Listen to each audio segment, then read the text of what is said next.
Hello and welcome back to Christian Curious offshoot series of Cylinder Radio. Here answering questions from individuals who are curious about Christianity and Jesus, seeing the changes that are happening in society where people are coming to faith and they're just like, I don't know. I don't think about this. I don't know about this. I'm not sure. So myself, Pastor Billy Calderwood, are here to do our best to try and bring some light to some of these questions, and we might just make things more confusing. I've had students over the years that say like, oh man, I was so certain, and then I came to your class and now I don't know anything, because as I think it was Terrence McKenna said, as the bonfires of knowledge grow, it just illuminates more things that you're ignorant about. So we have a question here that's a really tough one, and personally I'm like, oh man, this is a tricky one, so I'm gonna do my best to wrestle through it, and I think Pastor Billy, you'll be able to help me with it a lot better. But this is from Matt. Here we go. Question about free will versus determinism. Good example might be the recent Trump assassination. So that bullet grazed him, and people say that he was touched by God, turned his head just slightly at the right time. And so did God really reach in and change the outcome here, or do we have free will? Because if he wouldn't have turned his head and he would have gotten hit, I imagine people would have said this was part of God's plan.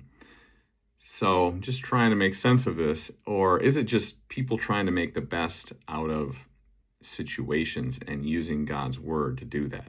That's a really good question, because what it gets to, it really is. And what it gets to is this idea of, do we just justify things? We as Christians, we're just so biased that whatever happens, a terrible thing happens, oh, well, that's God doing it. Good things happen, well, that's God doing it. It goes left, that's God determined. Goes right, it's because God wants it to go right. That's a really interesting point, because then you can kind of convince yourself into kind of justifying anything, and then that pulls away from the idea of something being deeply true and objectively true.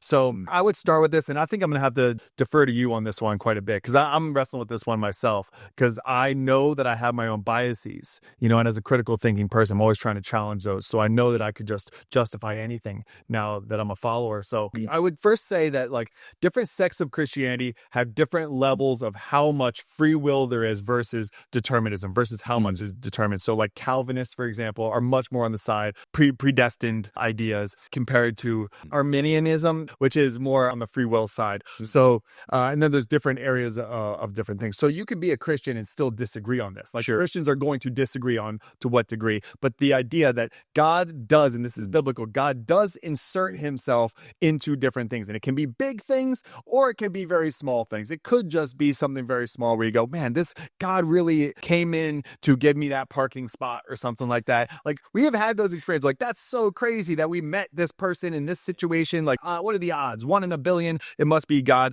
And I do believe that God does do things like that, but then he also moves big things to have a bigger impact, to steer the world in a direction that's more aligned with him. But this is a really tricky one, because we do have to wrestle with our own biases. And me as a critical thinking person and a critical thinking coach and teacher and everything, is how do we know that we're not just fooling ourselves into saying that it's God doing it? Yeah, that's a fabulous question. It really is. And to what extent does God, answer prayer about those things? And I love the point in the question that, good things happen. We think it's God.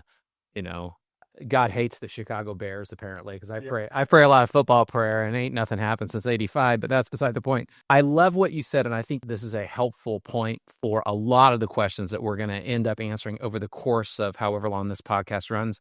And I think it's an important thing for people to keep in the back of their minds in any kind of apologetics conversation, theology conversation, religion conversation.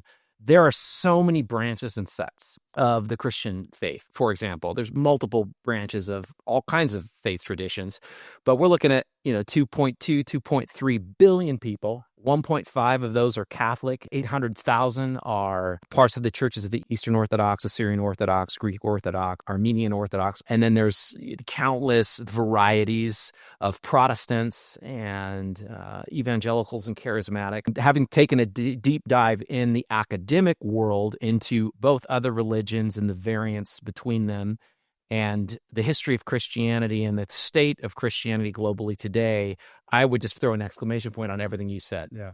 Different Christian groups and different people that equally have faith in Jesus and appeal to the Bible as authoritative might answer that question in very, very, very different ways. The thing I would say is that human beings, we're meaning-making creatures. And so we're trying to understand and tell stories about what happened in a way that makes them most make sense to us. And I know people that absolutely would swear that it was God who turned Donald Trump's head. It's a great example because it's one that was so in the headlines and kept him alive for a purpose, and then that was God shielding him. And I know other Christians that would say that you probably can't attribute divine intervention to that. My short answer would be, as human beings and meaning-making creatures, we're going to find all kinds of different ways to make meaning. Within that, if you're going to appeal to the Bible as authoritative, there's times that God maintains the fact that he gives people free will, but he has the final say. Yeah. He gives people free will, but the death and burial and resurrection and the future coming of Christ mean that evil and sickness and sin and suffering don't win in the end. So within the range of free will that God gives to everybody, that most Christians would agree on this, that within that range of free will, there are times when God does intervene.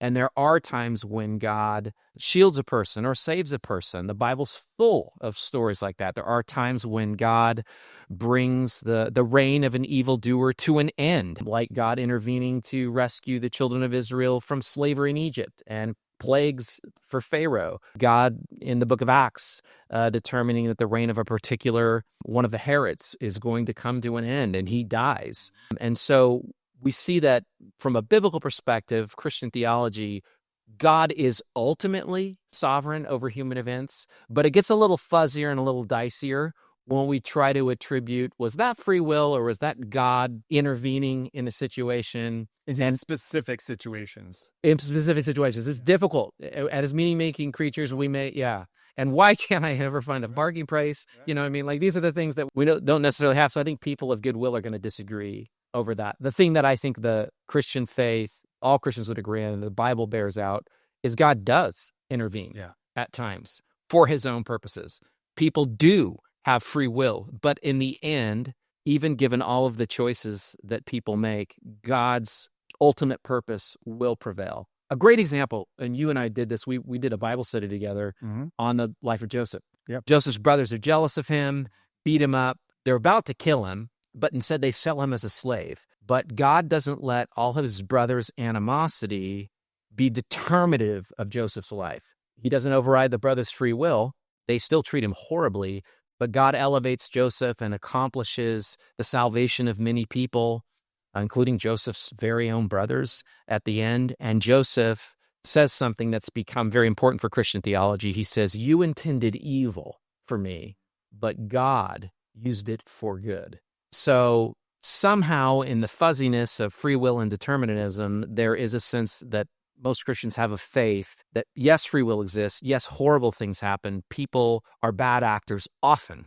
But at the end of the day, God can take even the horrible things that happen and use them for a good purpose, and ultimately will for those who trust him. But the mechanics of how it all works are a little tougher to suss out. Yeah, and we just sometimes you just aren't going to get those clear answers, at least not in the moment. Maybe down the road you might. Something that we've been talking about on the podcast is like, maybe down the road you'll go, oh, I understand why that thing happened. That happened with me with medical issues, is like, why is this thing happening to me now? It didn't make any sense. But then I look back and I go, oh, that was so clearly God pulling me away from something bad towards something good, because that's where it got me. But sometimes you're not going to know. And then sometimes you're not going to know ever. Sometimes you'll know in the future, in time it'll be revealed. But just the idea that both are true, that determinism and free will, but the degree and where to apply that specifically is something that's just going to be somewhat ambiguous. And we're never going to understand all of God. That's kind of the point. Do we even want a God that you can understand completely? So all you can do is give your life, pray about it, have faith, and just try to understand him better. And then the more that you steer your actions towards something that is aligned with what he wants, then more often that your free will probably be aligned with what he wants. Then the ways that he comes into your life will probably seems to be a little bit more meaningful giving. I wouldn't say easier, but there'll be a lot more meaning that comes with that. If you seek him, he'll seek you. That kind of thing. That's what I found. So fascinating question. This one's gonna be rolling around in my head a lot, even after this conversation. Me too. Thank you, Matt. Yeah, Matt's really great at that. So thank you guys so much, and we'll see you on the next episode with another tricky question. Thank you.